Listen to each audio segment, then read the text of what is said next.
Tonight we are learning 35 schools across Iowa have been identified by the State Department of Education as needing, quote, comprehensive support because of low performance. This list includes many schools right here in central Iowa, and Local 5's Connor O'Neill is here to tell us which schools are raising concerns and the help they need. Connor.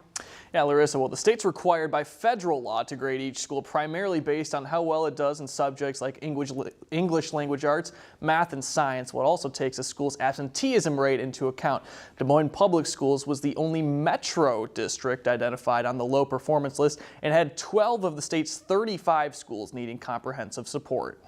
A new report from the Iowa Department of Education details more schools in the 2023-24 academic year performed worse overall than in the year before. The state grades each school on a point system primarily based on proficiency in growth and subject matter, while also acknowledging that schools' chronic absenteeism rate, and for high schools, its graduation rate and post-secondary readiness by measuring total college credit.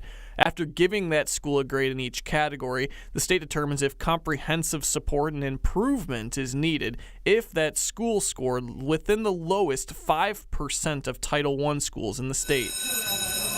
In the Department of Education's report, the state said out of 1,282 Iowa schools, 35 were on the low-performing list, and 1/3 of those belong to Des Moines Public Schools, including East, North, and Lincoln High Schools, as well as the district's virtual campus. However, state data does show 3 DMPS schools previously identified as needing comprehensive support that were removed from the list this year. We certainly recognize and acknowledge that there's still much work for us to do. But this certainly is encouraging to the heart, and we will continue to press forward and stop at nothing until 100% of our schools no longer have such a designation. When the state places a school in the poor performance category, the most specific improvement and support resources it provided are creating action plans and providing implementation support of high-quality instructional resources.